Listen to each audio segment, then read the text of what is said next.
Okay, good afternoon. Welcome back. If you can all take your seats, and presuming those online are already seated. Right. Welcome back. Hope we've had a really productive afternoon, and it's been valuable in terms of learning and particularly reflecting on our Scottish Patient Safety Programme locally and nationally.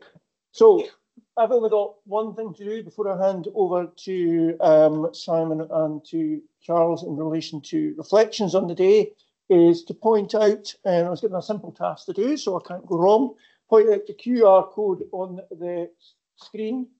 If you can do whatever you have to do technically, I don't know what the phrase is, but anyway, scan it, I think is the word. Thank you, Joe, for nodding there. And you will be directed into 2 questions whether you're online or whether you're in the room, and then it's quite simple after that in terms of answering the questions. Okay. Good. Okay, that was a really simple thing I had to do. Can I now hand over to Simon Watson, Medical Director, Director of Safety at Healthcare Improvement Scotland. Thank you. Thanks very much. I'm not sure, something I should have checked is whether this is a microphone here, is it? Can people hear me at the back? I've got a fairly loud voice. Okay, that's good.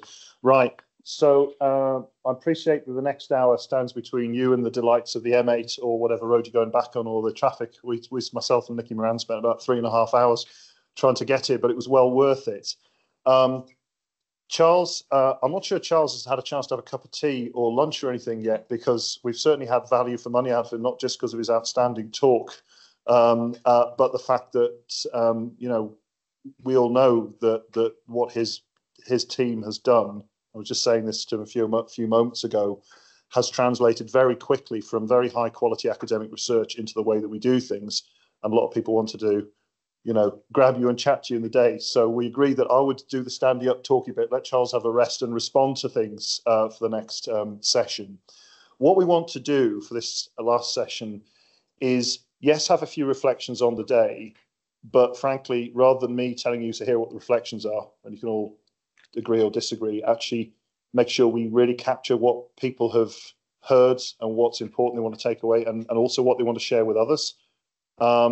And then the second part of this, which is very important to our organisation, is to have a bit of reflection and conversation about how can Healthcare Improvement Scotland help all of you going forward, not just you as individuals, but the organisations you represent. So those are the 2 areas of it. So I was just going to start the first bit, getting the ball rolling, with a bit of reflection on the day that we've had, and then get you guys to interact a little bit. So something I meant to check and I forgot to check, and I now realise I should wear my glasses as well, is my understanding is SPSP, if I've done my maths right, is 16 years old, 2008. Okay, so it can vote in Scotland. It can give consent to hospital care and various other things.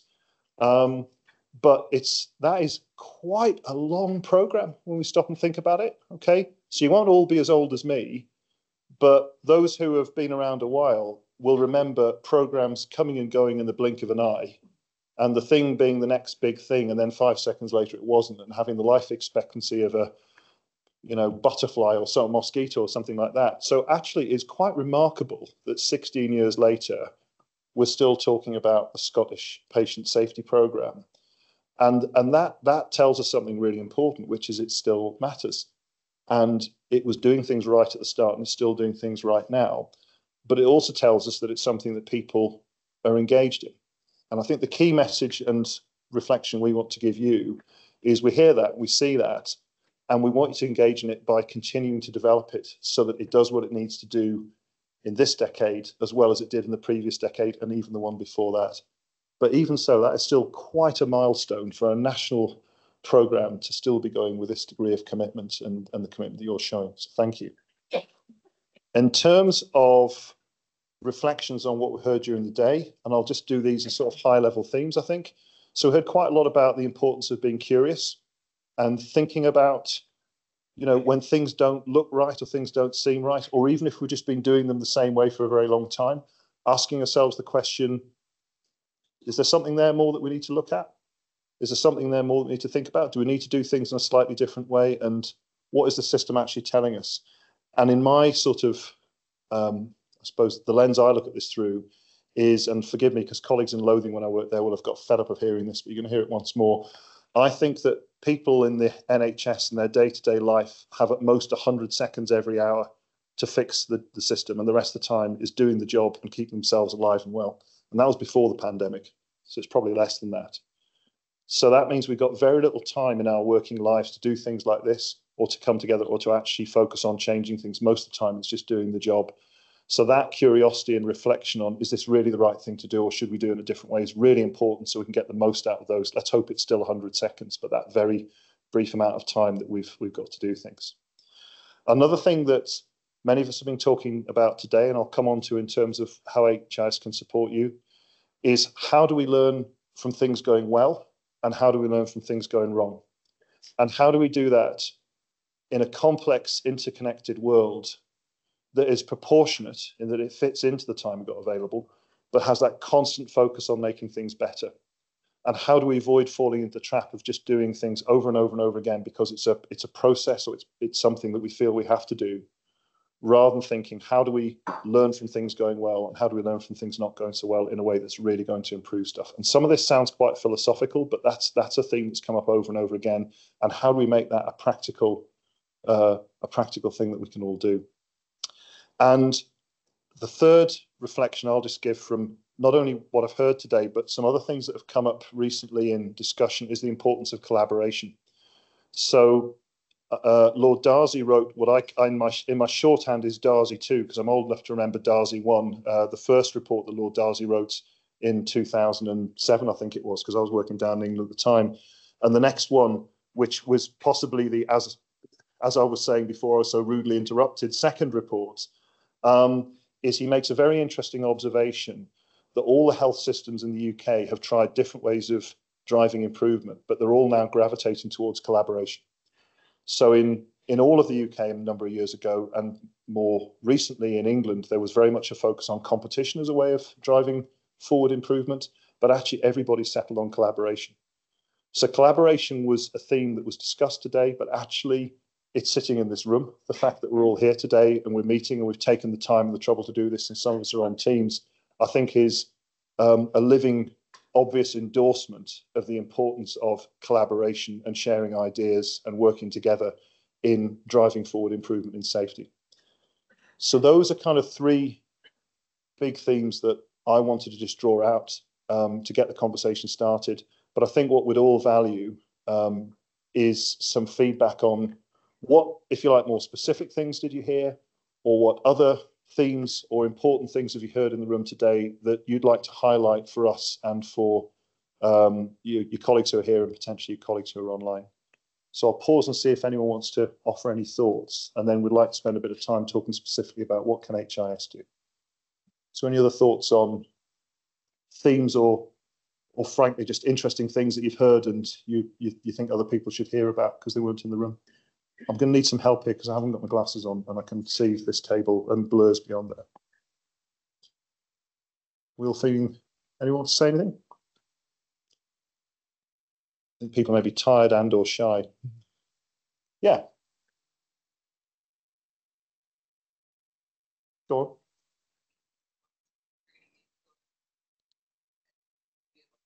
on. Mm-hmm. Okay. So the inequalities in care talk. Do you want to just say a couple more things about that? What were things that really landed with you about that talk? Don't want to make it like an exam question, but yeah.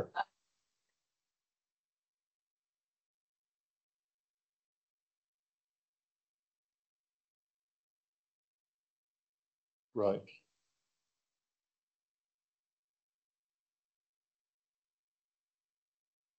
That's all right. Did everyone hear that at the back? So the data on why people don't attend for healthcare, not just falling into the trap of going for what you think is an obvious example that fits into your own experience. Yeah, no, I wasn't at that talk because we're doing different things. I was in a really uncomfortable discussion a little while ago because I still do some clinical work with colleagues who are complaining about a particular patient who never came to his appointments and how reckless he was and how he, wasn't complying. That great word, non-compliant. and somebody mentioned he was a security guard, and said in a rather offhand way, oh, he keeps going about the 0 hours contract and so on. I just thought there's people out there who have to make a choice between feeding their family or going to hospital. So that sounds very useful. Okay, thank you very much. Anything else? Any other things that were really impactful about the day that you just want to share and highlight? No? Well, yeah, somebody at the back.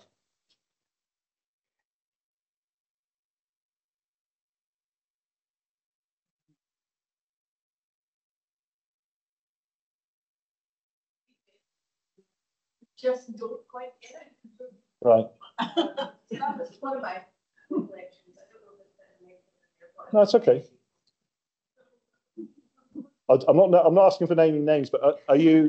But you can give us them afterwards. No, I mean, are you thinking? I know we'll all have specific individuals think, oh, I wish they'd just think a bit more like me or a bit more like this. But are you thinking? Do you think? Let's put it another way. Are there groups out there that we should be doing more to reach? I think, yeah, there'll be a role for that. Perhaps that don't know enough about it, or perhaps don't always grasp that mindset that you kind of have to get to keep that momentum going, because we all have bad days, right? And so, yeah, that was one of my thoughts. Okay, great. That's brilliant. Thanks very much. Anything else?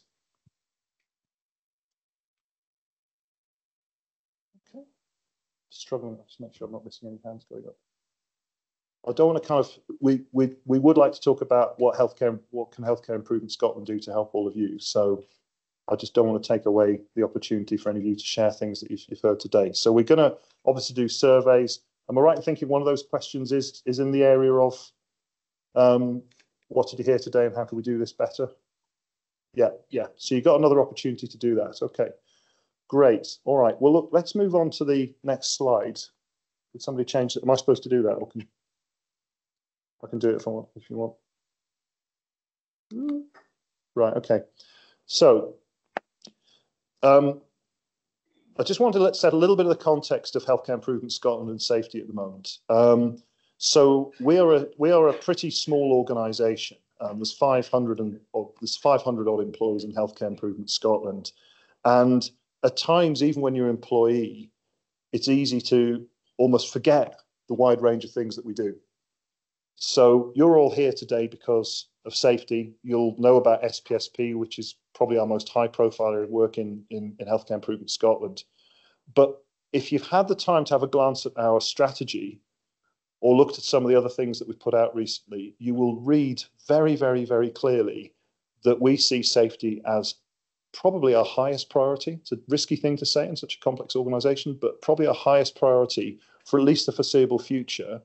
And bluntly, because we see that the pressures across the system are such that the risks of care not being safe are probably higher than they've been for quite some time. And just to be clear, that's not a criticism of any individual organisation or policy or anything else. I think we just live in the real world and we understand the conditions that need to get safe care. And right now, they're not optimal.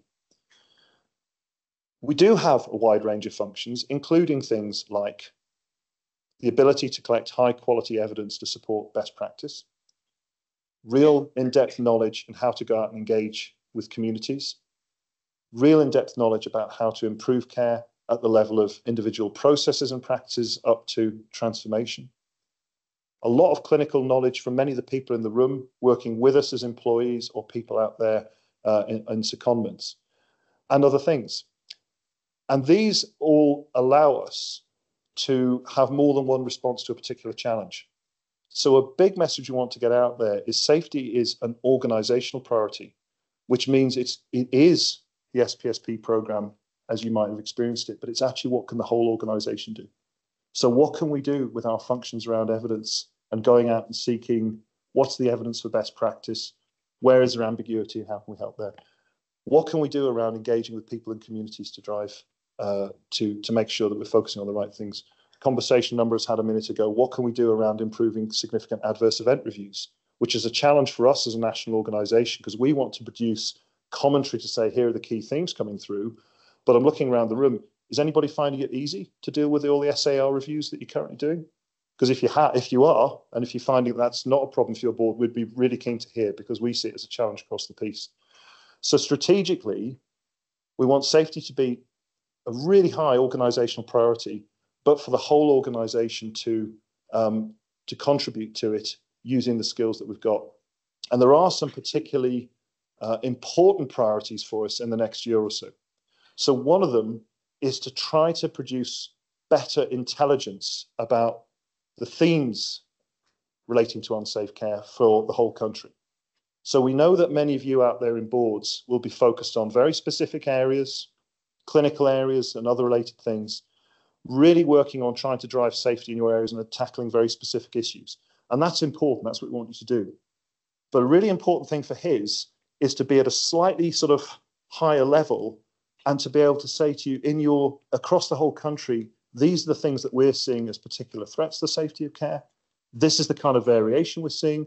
These are some of the things that we're seeing that maybe aren't right up the middle of programs right now. And fundamentally, this is what we know. This is the knowledge that we have, and we're not keeping it secret. We're making it as transparent as possible. So that will mean things like what we're referring to as safety bulletins. So every few months, putting something out there saying exactly what I've just described. Here's what we're seeing as the emerging themes. Here's the variation. Here are the things that we'd want you to be aware of and prompt you to talk to us about, but work on yourselves. We are talking about reports summarising the major findings we've had from all of our inspections, not just individual inspection reports, and other things like that. So transparency, greater intelligence, and sharing knowledge is a really important thing for us. A second thing is something I alluded to a moment ago, which is around learning from adverse events. We get a strong sense that this is quite a challenging area across the system to undertake adverse event reviews in a timely, high-quality fashion, to make families and patients who've been harmed feel meaningfully heard and feel that there's some value derived from what's gone wrong, but also to get that national perspective on what are the key lessons that Scotland needs to learn. And I guess the third thing I'd say is to really, you'll have all heard the term quality management system bandied around. We say it quite a lot, but to actually turn it into the reality that as an organisation, you won't just see us working on inspections over here and something separate on improvement over here and something on guidelines over here.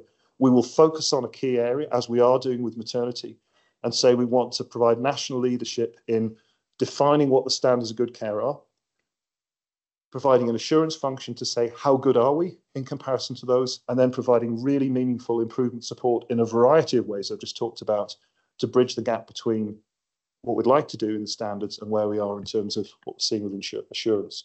So those are kind of the big themes of what we want to do around safety across the country. But we're saying that based on what we think is the right thing to do. So what would be really helpful is to get some feedback on, does that make sense?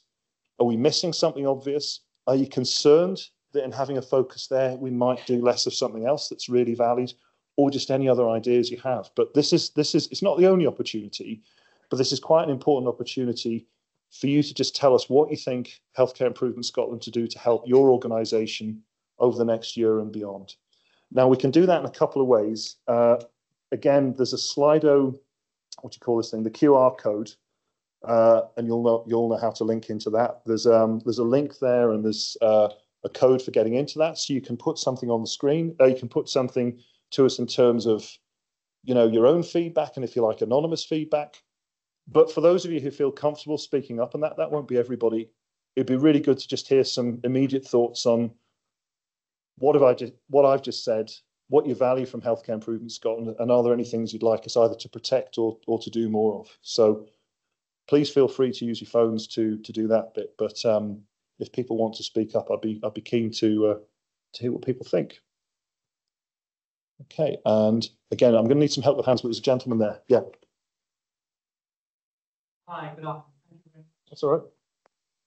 I think SPSP is straight across the entire team. We were one of the pilot boards that ran, the main themes at the time, which were, safety, communications and transitions, and all of that. Yeah.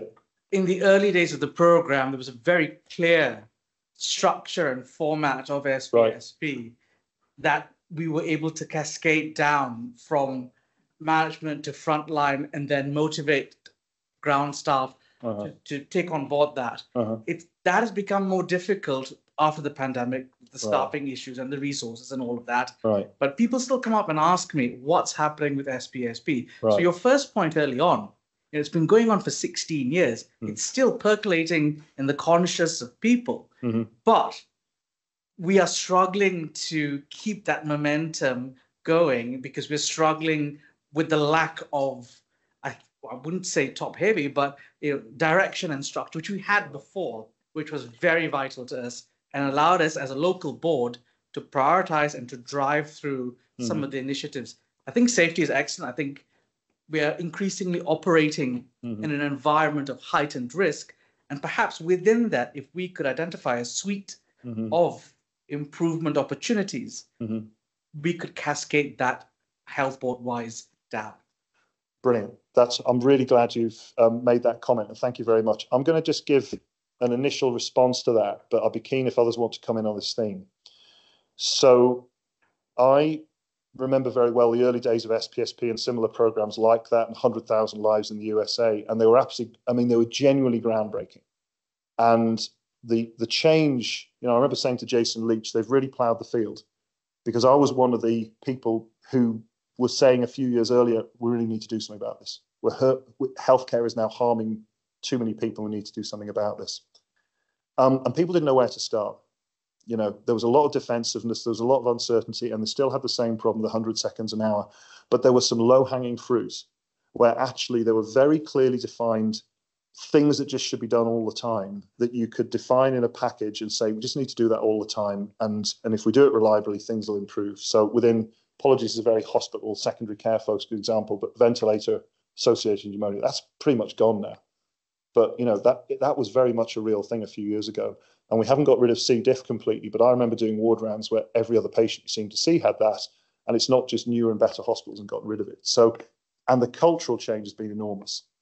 If I can be really candid, the low-hanging fruit lent themselves much more to that sort of, here's the problem, this is what you need to do, go on and do it. We're now in a much more, it's harder now, because breaking the ground like that got people thinking about other problems.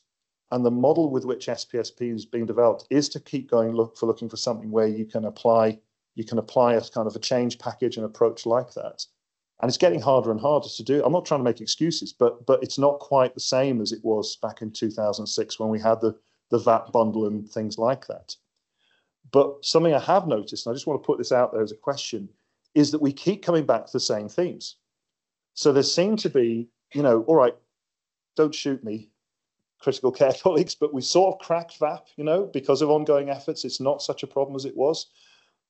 But people are going to keep falling as long as there's gravity. Okay? Bacteria ruled the earth for billions of years before we were ever here. I'm afraid they're going to be here a long time after us. And in crude terms, they're better at killing us than we are at killing them. So infections and antimicrobial resistance and all those related things are going to be a problem. And to pick one more, as long as we're using medicines, which are basically poisons in a form that will kill the disease before it kills you, we're going to have complications of medicines. I think that's going to keep growing. So something we're debating within, if you like, the central core bit of SPSP is, would it be beneficial to say, look, there's some real big fat targets out there that aren't going to be resolved by a ventilator-associated pneumonia type approach or something like that. But we can build a collaborative around them to just keep focusing on this, keep going, keep focusing on this, give people the certainty that his is going to be focused on this forever and continuously improve. Is that a more appropriate way of doing things in 2024, or actually should we do something different? Sure. It's a baseline problem in society. There were other priorities, but now it is really in the forefront. Child and adolescent, GP practices, they are soaking up a heck of a lot of mental health pressure. So I think that may be somewhere that you could think about intervening. Okay. Can I, either you or others, that if you like, the approach that we remember from the start more, where I've given my thesis on why it was done that way, but there's a very specific problem, there's a very specific solution, it just needs to be implemented. I would contend we're in a slightly different world now, But are people concerned about that, or do we feel that if there was a sort of a constant focus on mental health, or one of the big harms that we'd see in hospital healthcare, that might be another way to evolve SPSP? I'm genuinely interested to know. So, anyone want to comment on that? I know it's about 100 degrees in here. There's a lady at the back, I think. Sorry. Yeah.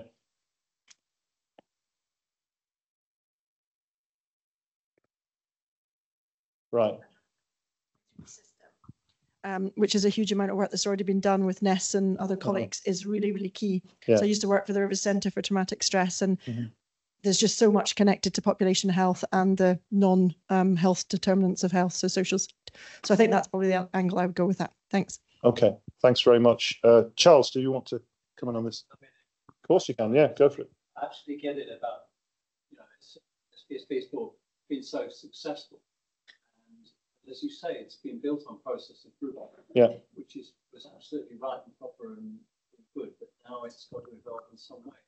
But sorry, thank you. I don't see a problem with the format of the program, but maybe the targets can be different. And I was sort of coming back to a bit what I said this morning, but if you think about the big strategies, oddly enough, although people talk about the system a lot, in safety we've done very little about generic improvement of the system. It's all been particular processes. So to expand it, it might be going to different areas like mental health, but as well, you could think about, well, as I mentioned rather briefly this morning, but it seems to me there's a lot of case, for instance, for now targeting, having a suite of programs whose aim is to simplify the system, to make the working conditions better, and to shift gear, if you like, into something that's much more concerned with supporting the staff. And I don't say that because I think, we've done enough for the patients. I see that maybe at the moment is a better way of improving safety. Now, that might not be the whole thing, but it would be perfectly possible to put together a big national program targeted on a few things, whether it's the ludicrous number of procedures or, getting rid of things that, but do it and not just, we're not going to do that anymore, but actually treat it as an evaluation and just as all the formality and rigor that you've done things previously, but with different targets. And similarly, I'd love to see a training program on managing risk under pressure. And if I may, because as I've just been talking about it, but that's also a sort of big system intervention, but it would be of a different kind. And can I mention what you were just saying, Nikki? Nikki was just saying to me that anesthesia is very safe. And we were talking about the problems of improving things that are already very safe. So that's could be very innovative. But of course, it wouldn't be a process improvement thing. That's already very sharp. But it might be something much more about situation awareness and, the sort of things you need to work in a system, or, because we all move between different environments. There could be still the SPS, the programmatic aspect of it. There's no need to dump it, but the targets and the sort of much more systemic, how can we improve the underlying system rather than the specific clinical processes? At least for part of it could be very, very innovative. And actually what all the safety, pioneers that we've all learned from have been saying for decades, we've never really done. So another way, an oversimplification of that, but I'm going to put it out there just as a provocation, is we started off with point of care, not for the whole of SPSP, but for quite a bit of it. It was point of care. Maybe the next phase is around the systemic factors that make care good. Okay. All right. I'm getting lots of, I've just had a red symbol that says I have to be quiet, but I'm going to let this lady have a question. I'm going to break some rules. Go on.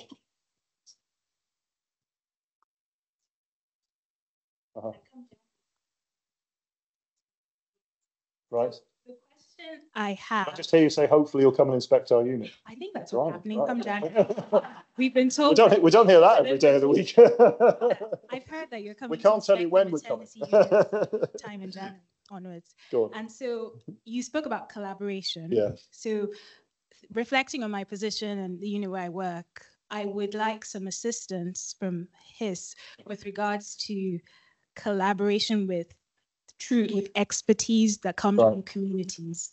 So a lot of the work around safety that we focused on today involves health inequalities from, I don't like this word, but vulnerable groups. Yeah, I know. And a lot of that, the underlying challenge is trust. Yeah. And with regards to the skill set and the capacity, I don't believe that it always exists within the system, i.e. the healthcare and social care system. Mm-hmm. So I'm curious, I'm not expecting an answer today, how HIS can help organizations with regards to, I guess, collaborating with community expertise in a way that improves patient safety. Right. And collaborating with, it's a good thing in and of itself to say, but was it, in your world, is there a particular harm that you think would be really helped if we did things better? So I'm not an obstetrician, but I'm guessing things like healthier mums before they go into labour, that sort of thing. Yes, I guess because when it comes to marginalised groups, so women and pregnant people who live in economic deprivation, who live in vulnerable, I guess, immigration circumstances, racially minoritized people, there is a general distrust of the system when it comes to engaging. And we heard from my colleague, Dr. Marianne, with regards to exploring reasons why people don't show up or why they DNA to clinics, exploring reasons as to why people present later. And we know later and emergent care is costly and riskier. And we have very limited capacity on the shop floor in our labor wards. And many of us do not have the expertise that's required. So I guess I think thinking the big picture about safety and collaboration, the person that's often left out of that collaborative opportunity is the true expert. But then to collaborate with them, you really have to build trust, because what tends to happen is, whether it's research or, government consultations or, patient PIP groups and things like that, people tend to go into these communities to extract information. And what we don't give back is the power to improve and challenge the system. So a very specific example, I'm curious, I would like to see explore how when, for example, I'm doing significant adverse event reviews where there are themes that come out with regards to marginalization, I'd be really curious to explore how the patient voice can truly change practice in my unit. And I think it would be better supported and better received if it came with the support, the co-production at the beginning with an organization like HIS and learning from units where, they have done similar things. Right. That's really, really helpful. And thank you for giving what was a really usefully specific example, but I think spoke to what Charles was saying there about the perhaps, sorry, Charles, I'm putting words in your mouth here, but lifting ourselves up from a point of care improvement approach to a more getting the system right approach, because what you described in your unit, it will be a systematic issue. It won't just be in your unit, it will be in lots of units in a variety of ways. So thank you very much for that. I'm conscious I had the red sign about 5 minutes ago and I'm eating into my boss's time. So, Robbie, I think it's over to you to do the last minute, the last few, what's the word? Closing remarks. Thank you. Thank you. Okay.